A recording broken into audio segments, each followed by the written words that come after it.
Selamat pagi, salam sehat, salam sejahtera buat kita semua. Jumpa lagi pada mata kuliah Knowledge Management System atau Sistem Manajemen Pengetahuan dengan topik yang akan dibahas pada pertemuan kali ini adalah Knowledge Codification. Masih bersama saya, Leon Andretti Abdillah. Assalamualaikum warahmatullahi wabarakatuh. Selamat siang. Salam sehat dan sejahtera buat kita semua. Selamat datang rekan-rekan mahasiswa yang saya cintai dan banggakan dimanapun Anda berada. Semoga selalu dalam keadaan sehat walafiat dan dalam lindungan Allah Subhanahu wa Ta'ala. Amin ya Rabbal 'Alamin.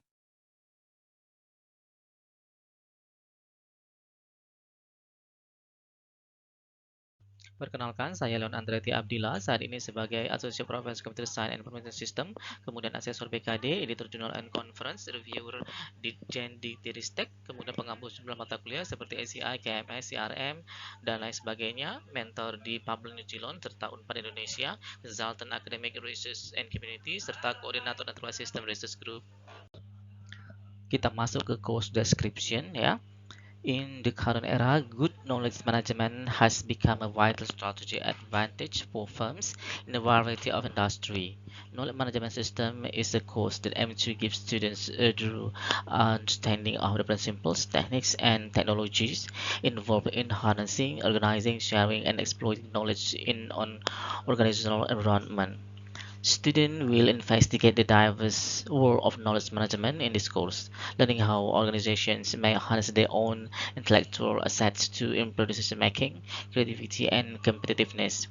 Students will gain the information and skills needed to effectively design, deploy, and assess knowledge management system through a combination of theoretical principles and practical application. Selanjutnya baru masuk ke course objective ya. Students should be able to do the following by the end of the course. Jadi ada 7. Yang pertama adalah define and comprehend the significance of knowledge management in today's organization, explains the various knowledge management models and frameworks, analyze the knowledge production, acquisition, storage, retrieval, sharing, and transfer processes, recognize the technology and tools employed by knowledge management system, create techniques for establishing a culture of information sharing within an organization, assess the influence of knowledge management on organizational performance, dan last but not least adalah recognize ethical and security issues in knowledge management.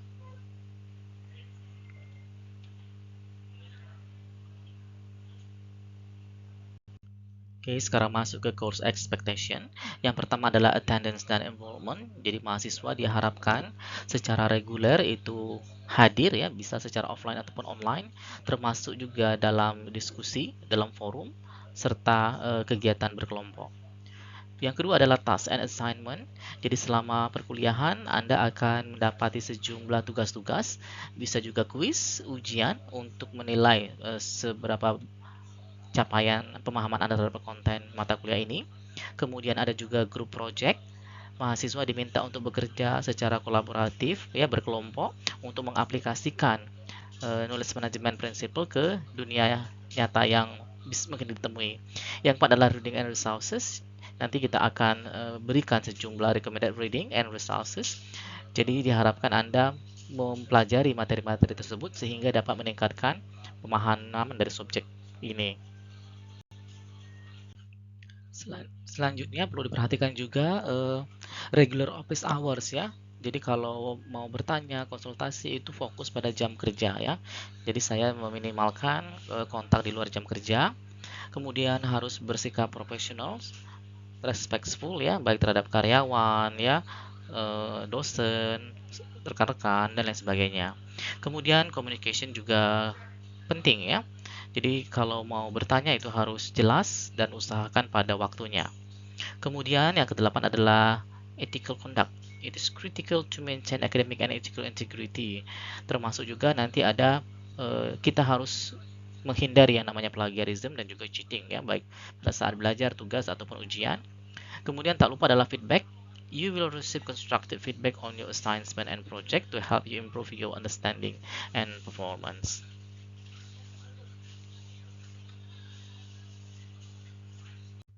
Review.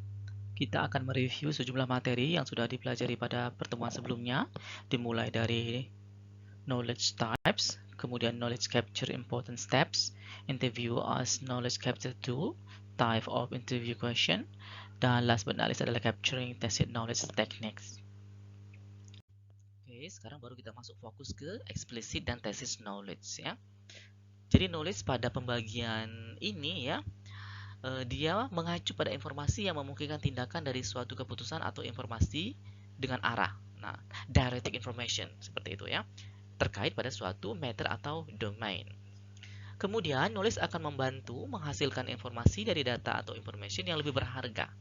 Nah, jadi kalau informasi ketemu informasi menciptakan sesuatu yang lebih berharga, ya dengan sifat yang tadi ada langkah-langkahnya, ada how-nya, maka itulah knowledge-nya ya. Kita bagi menjadi dua. Yang pertama, itu adalah explicit knowledge ya. Jadi dia sudah eksplisit ada. Knowledge codified and digitized in book ya. Jadi pengetahuan yang sudah terkodifikasi atau digitalisasi dalam bentuk apa? Buku-buku, dokumen-dokumen, report-report, laporan ya, memo-memo, catatan dan lain sebagainya. Nah, itulah kenapa kita penting untuk kalau dalam bertugas itu ada memo, ada catatan, ada laporan, ada dokumentasi pekerjaan. Bahkan kalau sudah stabil dibukukan, ya. Tujuannya apa? Agar pengetahuan yang sudah ada itu terekam dengan baik dan bisa nanti di-recall. Nah, jadi nanti explicit knowledge itu akan menjadi apa? Shallow knowledge ya, yang recall bisa dipakai dan digunakan oleh pihak-pihak terkait yang membutuhkannya. Nah, selanjutnya, ada lagi yang namanya tacit knowledge ya, jadi lawan dari explicit knowledge. Knowledge embedded in the human mind through experience. Nah, gitu. Jadi pengetahuan yang masih terbenam dalam pikiran orang, ahlinya ya, melalui apa? Pengalaman dan pekerjaan yang dia lakukan ya. Bisa berbentuk intuisinya ya, hunch ya, experience, values, contextual information, dan expert insights. Nah, dalam prakteknya bisa saja ya explicit knowledge ini sebenarnya mendominasi. Tacit knowledge itu mendominasi ya. Jadi bisa saja kalau ada 100 knowledge yang dibutuhkan pada suatu bidang, jangan-jangan tacit knowledge-nya ini ada 80 sampai 90%. Nah, tugas pada knowledge developer adalah mengkonversi tacit knowledge menjadi explicit knowledge sehingga dia bisa terkodifikasi dan terdigitasi dan bisa di-recall oleh unit-unit lain yang membutuhkan pada suatu organisasi. Nah, seperti ini ya, tantangan terbesarnya adalah mengubah tacit knowledge menjadi explicit knowledge.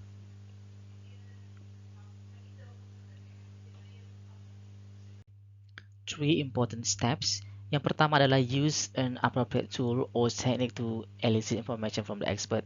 Jadi kita harus bisa menggunakan tools atau teknik ya untuk menguraikan informasi dari sang ahli, interpret information and infer the expert knowledge and reasoning process. Kita harus menginterpretasikan ya informasi dan inferensi dari pengetahuan serta penalaran sang expert, serta use interpretation to build rule that represent expert solution.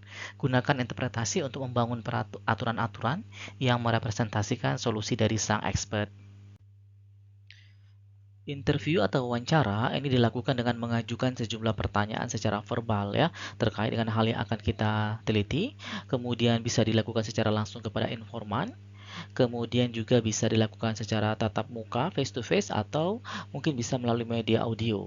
Telepon barangkali juga dimungkinkan untuk dilakukan. Types of interview questions.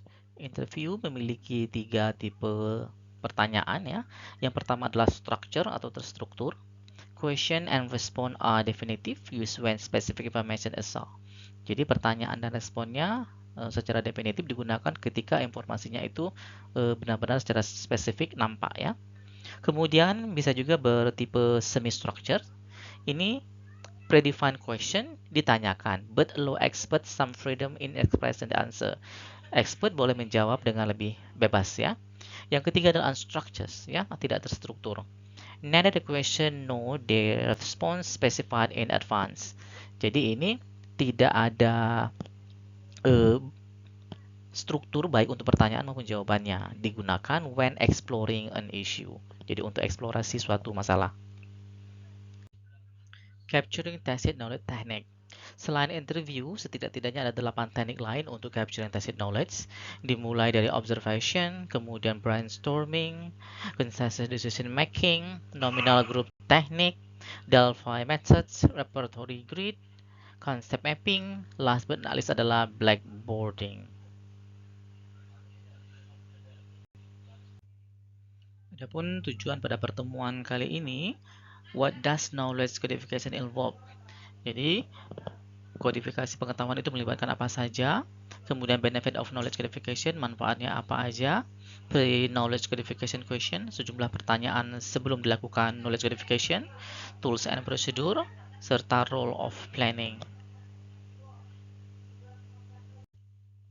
Adapun agenda pada pertemuan kali ini, kita mulai dari overview, kemudian knowledge codification introduction, lanjut ke pre-knowledge codification question, knowledge codification benefit, sampai ke codification tools.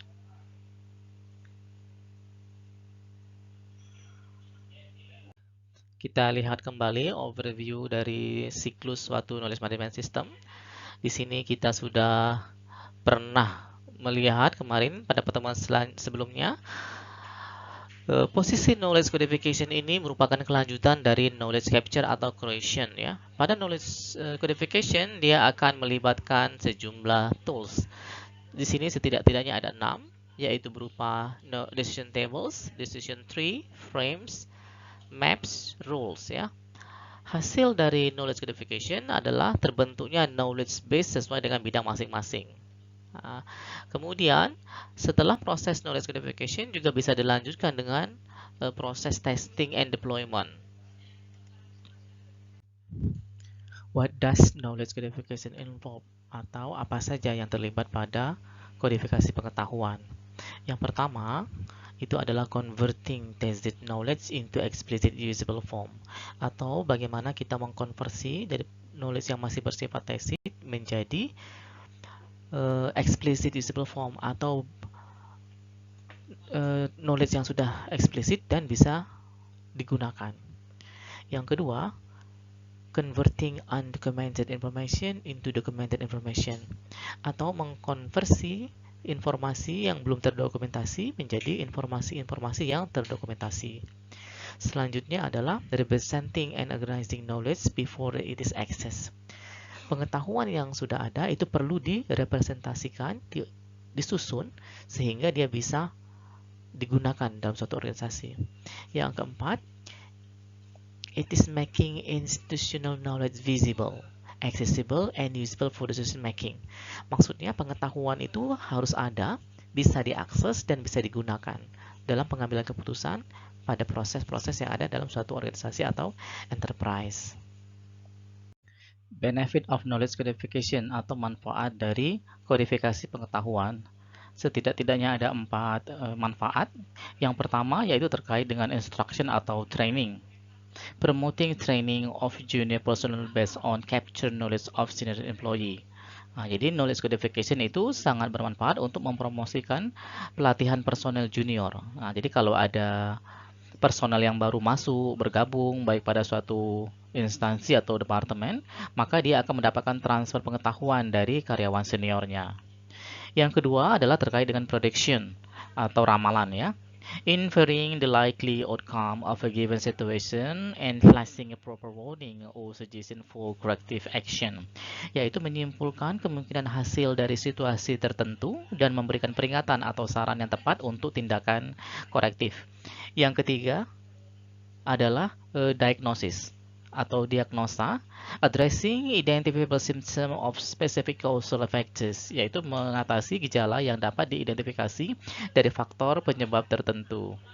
Yang keempat, bisa juga digunakan untuk planning atau scheduling, yaitu mapping out an entire course of action before any step are taken. Perencanaan atau penjadwalan memetakan seluruh tindakan sebelum langkah apapun diambil. Selanjutnya adalah pre-knowledge codification question. Nah, jadi sebelum kita membuat knowledge codification, ada sejumlah pertanyaan yang perlu kita jawab ya. What organizational goal will the codified knowledge serve? Nah, jadi kira-kira tujuan organisasi bagian mana yang akan dilayani oleh knowledge codification ini ya? Yang kedua, why is the knowledge useful? Kenapa knowledge yang akan dikodifikasi itu berguna bagi organisasi ya? And how would one codify knowledge? Bagaimana mengkodifikasi knowledge tersebut? Jadi jangan langsung tiba-tiba dibuat suatu fase untuk melakukan knowledge codifikasi. Jadi setidak-tidaknya 3 pertanyaan ini perlu menjadi perhatian. Dalam melakukan kodifikasi pengetahuan itu ada sejumlah tools yang bisa dipakai. Di sini ada 6 ya. Yang pertama adalah knowledge map, kemudian decision table, dilanjutkan dengan decision tree, ada juga frames, dilanjutkan dengan production rule, dan terakhir adalah case based reasoning. Ini akan dijelaskan masing-masing pada slide selanjutnya. Oke, kita masuk yang pertama yaitu knowledge map atau pemetaan pengetahuan ya. Dia merupakan visual representation of knowledge, not a repository. Jadi merupakan visual representasi dari suatu pengetahuan, namun bukanlah repository. Dia bisa digunakan untuk identify strengths to exploit and missing knowledge gaps fill. Bisa mengidentifikasi kekuatan-kekuatan yang perlu dieksploitasi dan bisa saja mengisi gaps dari pengetahuan apabila dianggap ada bagian yang hilang ya. Kemudian juga can be applied in knowledge capture. Selain pada knowledge codification, knowledge map juga bisa diaplikasikan pada knowledge capture. A straightforward directory that points people to where they can find certain expertise. Selain memetakan pengetahuan, knowledge map juga bisa digunakan untuk mencari, menentukan ya siapa expertise yang dibutuhkan pada masing-masing knowledge hub-nya. Kemudian capture both explicit and tacit knowledge in document and expert heads juga bisa digunakan untuk mengcapture atau menangkap baik pengetahuan secara eksplisit maupun tacit yang ada pada dokumen, dan bisa juga ketika melakukan interview atau wawancara dengan expert yang dijadikan narasumber. Berikut contoh knowledge map ya, berupa relationship among department dari suatu institution ya. Jadi kita perhatikan di sini misalnya ada pihak institusi yang dibatasi oleh garis segi 4 ini ya. Di luarnya adalah di luar organisasi. Jadi di sini ada pihak vendors. Pihak vendors ini dia akan menerima pesanan purchasing dari finance department dan dia akan memberikan material yang dipesan ke bagian receiving. Kemudian di sini ada customer base, dia akan menerima informasi dan memberikan informasi ke pihak customer service, dan juga customer bisa melakukan order melalui pihak sales. Selanjutnya juga ada labor market yang berhubungan dengan pihak human resources. Sedangkan di bagian dalam organisasi, di sini kita lihat juga ada bagian purchasing, receiving, manufacturing, ada sub isinya production and packaging, kemudian ada bagian finance, research development, production planning, marketing, human resources, training development and education, sales, distribution, customer service, dan seterusnya. Jadi seperti ini contoh kita menggambarkan knowledge map yang ada pada suatu enterprise ya. Ada departemen-departemennya terkait seperti ini kira-kira kita gambarkan.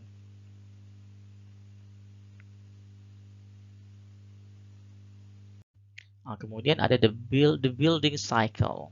Once where knowledge reside is known, simply point to it and add instruction on how to get there. An intranet is a common medium for publishing knowledge maps. Main criteria itu bisa digunakan untuk clarity purpose, easy of use, accuracy, and currency of contents. Jadi cycle-nya bisa kita buat begini untuk mengisi knowledge yang ada pada suatu organisasi. Bisa menggunakan dibantu dengan intranet ya. Kriterianya bisa untuk memperjelas tujuannya apa, mudah digunakan, akurat, dan currency of the content. Decision trees ya, atau pohon keputusan. Decision tree composed of nodes representing goals and link representing decision or outcomes. Jadi pohon keputusan itu terdiri atas nodes ya yang merepresentasikan goal ya, and links represent decision or outcome. Linknya merepresentasikan keputusan atau outcome-nya. Semua nodes kecuali root node are instance of the primary goal. Kemudian often a step before actual codification. Jadi dia sangat sering digunakan sebagai fase yang sudah dekat sekali pada coding. Ability to verify logic graphically in problems involving complex situation that result in a limit number of action. Jadi dia memiliki kemampuan untuk memverifikasi secara grafik logik pada penyelesaian suatu masalah yang kompleks dan menghasilkan sejumlah aksi terbatas ya.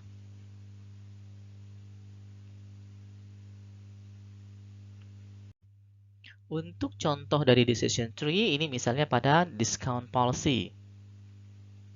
Nah, kita perhatikan di sini ya. Nah, ini ada customer is bookstore, customer is library or individual. Nah, jadi kalau ada bookstore, ada library, kira-kira ini terkait dengan publisher ya. Jadi ada publisher yang memproduksi buku-buku, kemudian dia akan memberikan policy, kebijakan diskon dengan membagi customer-nya itu menjadi dua kelompok. Yang pertama adalah apakah customer-nya itu bookstore, yang kedua non-bookstore.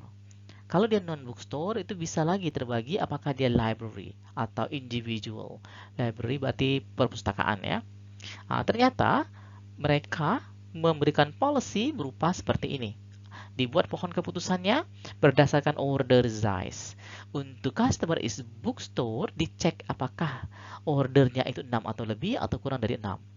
Kalau 6 atau lebih buku, dia memberikan diskon 25%. Tetapi kalau kurang dari 6, maka diskonnya adalah nil ya. Sebaliknya, apabila customernya itu not a bookstore ya, dia juga bisa berupa customer library atau individual customer. Juga dicek berdasarkan order size. Nah, contohnya, kalau perpustakaan barangkali dia akan order dalam jumlah yang banyak ya. Bisa 50 copies, 20-49 copies, 6-9 copies, dan seterusnya. Tetapi kalau individual kemungkinan besar less than 6 copies. Maka diskonnya berapa yang mereka berikan? Untuk yang 50 atau lebih copies itu 15%, 20-49 10%, 6-9 copies 5%. Yang kurang dari 6 juga tidak mendapatkan diskon atau nil. Oke, ini contohnya.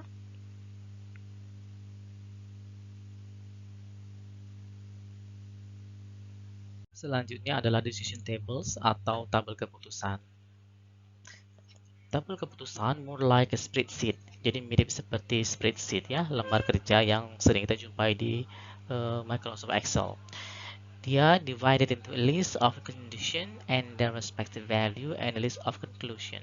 Jadi dia dibagi menjadi daftar kondisi yang berhubungan dengan nilai dan daftar konklusinya. Condition are matched against conclusion. Kondisi itu dicocokkan melawan konklusinya. Akan kita lihat pada tabel berikut. Contohnya adalah pada discount policy yang diambil dari decision tree tadi ya. Setelah kita mapping menjadi decision table, maka discount policy tadi kita buat seperti ini. If menentukan condition, kemudian akan ada then yang menentukan apa actionnya. Setelah kita urutkan dari sejumlah pilihan yang ada, maka ada setidak-tidaknya 6 kemungkinan pilihan ya. Yang pertama itu customer is bookstore. Yang kelompok selanjutnya adalah order size lebih dari 6 kopi. Kemudian customer is librarian or individual. Kemudian order size ada yang 50 ke atas, 20 sampai 49, ada juga yang 6 sampai 9. Nah, inilah kemungkinan condition stopnya. Kita ambil salah satu contoh misalnya customer is bookstore. Kalau dia ya, kemudian ordernya lebih dari 6, ya, maka diskonnya yang diberikan adalah 25%. Nah, itu cara bacanya ya. Dengan logika yang lain, kita bisa trace dari masing-masing kombinasi condition entry-nya yang akan bersesuaian dengan action yang akan dikerjakan. Nah, sehingga bagian ini disebut dengan action stop, bagian ini disebut dengan action entry-nya. Selanjutnya adalah frames ya. Frames merepresentasikan knowledge about a particular idea and data structures.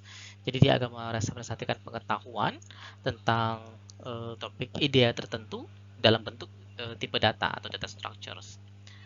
Handle combination declarative of operation knowledge which make it easier to understand the problem domain ya. Jadi dia akan menghandle kombinasi deklaratif dan operasional knowledge ya, sehingga lebih mudah untuk dipahami pada problem domainnya. Frame akan memiliki slot dan phase ya. Slot itu menunjukkan spesifik objek dari atau suatu atribut dari suatu entitas, sedangkan phase adalah nilai dari objek atau suatu slot ya. Ketika semua slot diisi dengan nilai-nilai yang bersesuaian, maka frame itu kita jadikan dia suatu instance ya. Jadi suatu instance ya. Contoh frame itu kita lihat pada an automobile gitu ya. Kalau kita perhatikan ada generiknya, generic frame ya. Generic ini misalnya automobile, dia memiliki specialization vehicle ya. Kemudian vehicle ini terdiri atas station wagon, ada cab, dan ada sedan. Tahun produksinya pada kisaran tahun 1940 sampai 1990 ya. Maka ketika mulai kita terapkan ke turunan data structure-nya, di sini di generalization ada cab sampelnya. Maka dia kalau kita uraikan lagi, cab menjadi frame-nya, kita lihat lagi specialization-nya adalah turunan dari mana? Nah, dia turunan dari automobile. Automobile sendiri adalah turunan dari vehicle ya.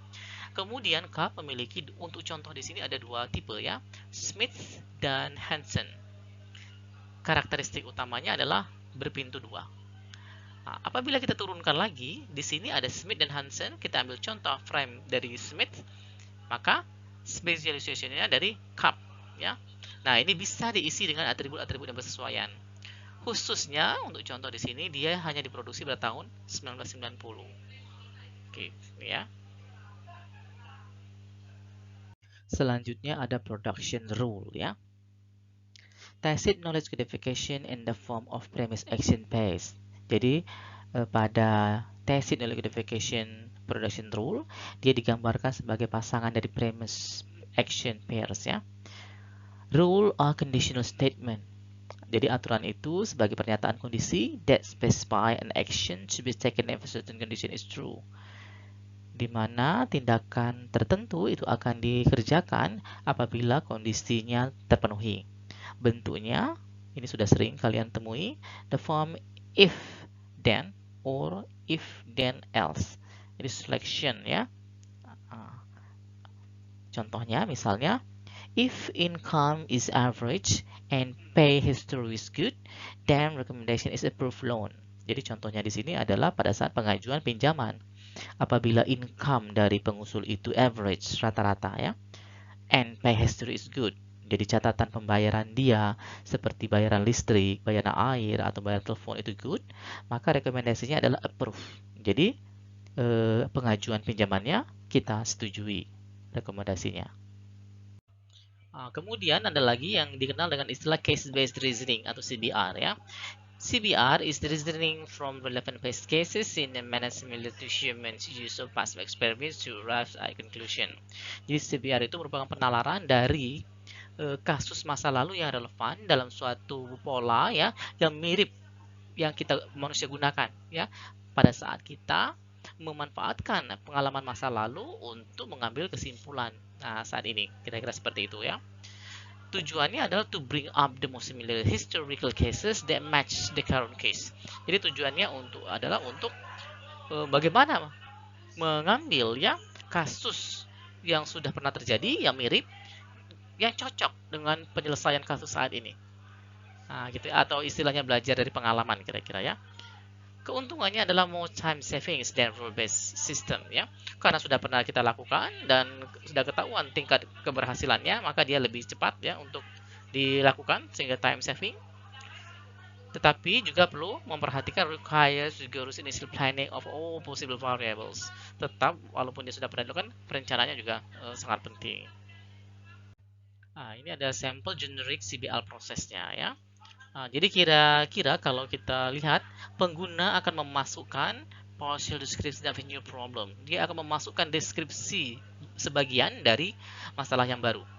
Kemudian, dari deskripsi tersebut kita harus bisa mengambil atribut-atribut yang bersesuaian dengan problem yang akan diselesaikan.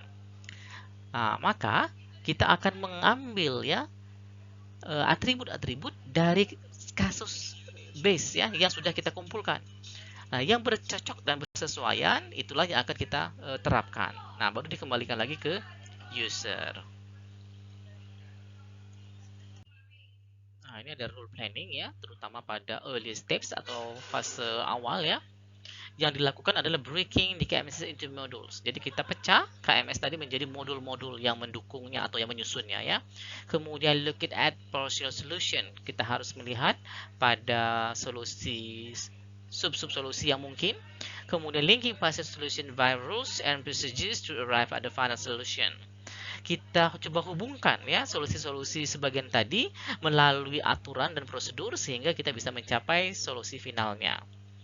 Making the rule easier to review and understand. Ketika membuat aturan, usahakan dia lebih simple untuk direview dan dipahami, terutama oleh unit yang bersesuaian.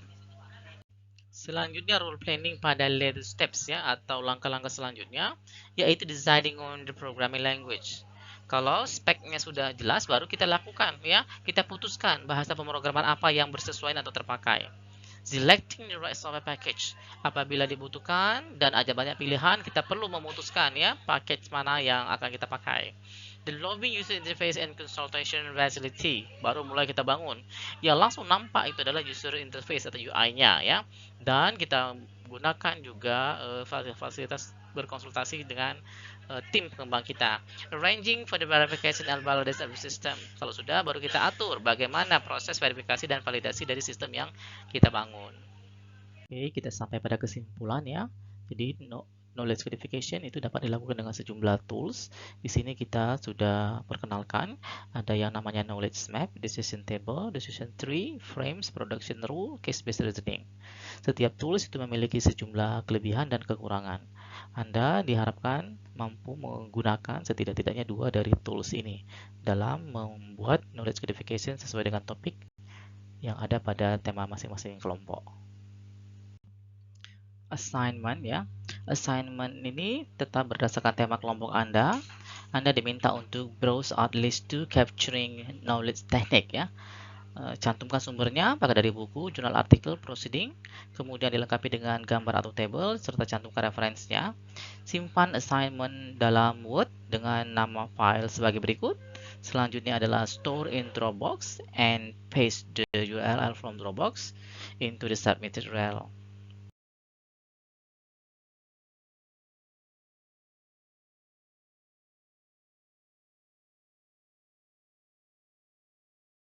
Thank you. Don't forget to watch, like, comment, share, and subscribe at Leon Abdillah. See you again.